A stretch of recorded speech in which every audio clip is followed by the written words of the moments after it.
My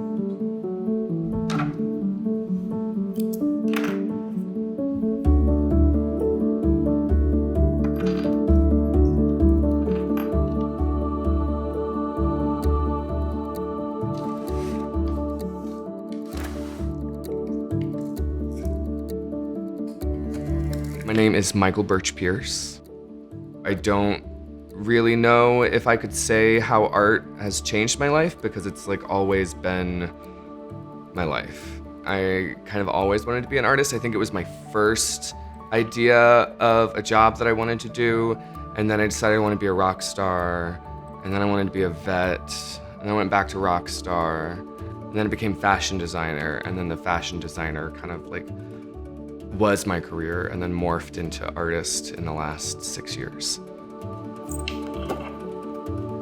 I'm trained in couture embroidery and sequins and rhinestones and fashion design, so all of the art is pretty sparkly and hand-stitched. I was at Savannah College of Art and Design getting a degree in fibers. And I was really focused on going back into the fashion industry and working in New York and designing embellishment for big designers. And at some point in my thesis research, I got really interested in embellishment. I got really interested in the idea of artifice and the idea of the surfaces that we create to embellish ourselves and identify ourselves, and started making a lot of garments that were very sparkly, and that sort of morphed into a fine art practice.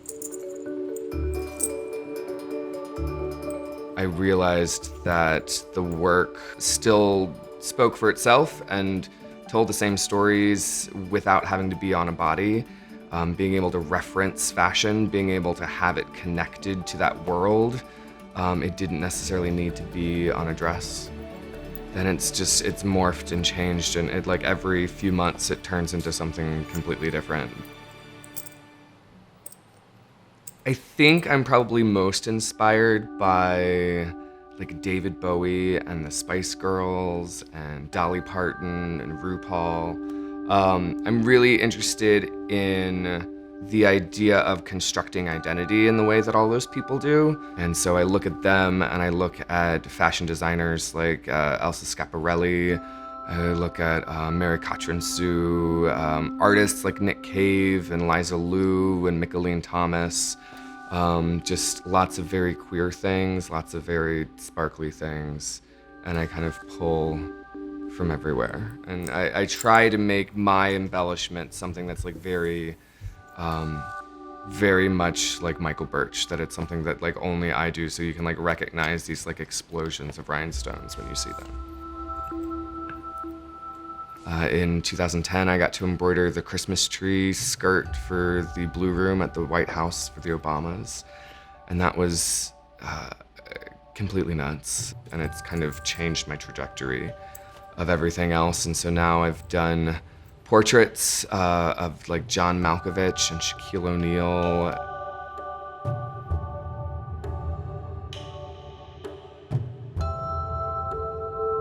So a big part of my practice, which is so much bigger than I ever thought it would be, is my embroidered portraits. And so what I do is I draw portraits of people with my sewing machine. So like I'll look at you and you'll sit in front of me, and while you're sitting there, I just move the fabric under the sewing machine. And about 3 to 5 minutes, I draw a portrait of you in one continuous line. I get to connect with people in this like really intimate way, just like one-on-one for 3 minutes, and just study your face really intensely and have this conversation while I'm doing it. And then I finish the portrait and I hand it to you, and it's just gone and I never see it again.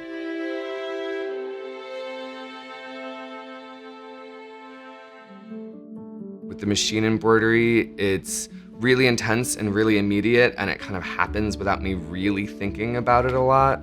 And I'm usually kind of more focused on whatever conversation I'm having with a person and what's going on around me. But the hand embroidery is just me like alone with the fabric and the needle and the rhinestones and the beads and all that stuff. And it's meditative, and it's calming, and I just like get in a zone and I just lose all track of time. Sometimes I think about what the work is about, and I think about all of these, heady art theory, gender theory sort of things about it. Each piece is very much about my identity and my gender and my sexuality. And so I try to meditate on those topics and try to think about what I'm trying to say with a piece. But for large portions of the time, for these like hours that I spend working on it, I kind of just zone out. I don't know, it's something that I need. If I don't do it, my brain goes crazy. Being connected to all of these other painters and sculptors and the music scene and theater scene, it's really vibrant and exciting, and I feel like I belong here in a way that it was very hard to feel like one really belongs in New York. That everybody's fighting each other there for attention. Everybody is trying to climb up some, invisible ladder. But here, everybody is really supportive, and it's such a cool community. And I think that that's one of the big reasons why I chose to stay here in Richmond. To see my work, people could probably most easily find me on Instagram at Michael Birch, on my website, michaelbirchpierce.com.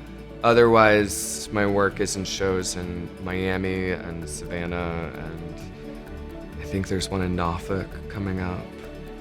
It's everywhere. It's the internet's, Instagram's the best place to see it.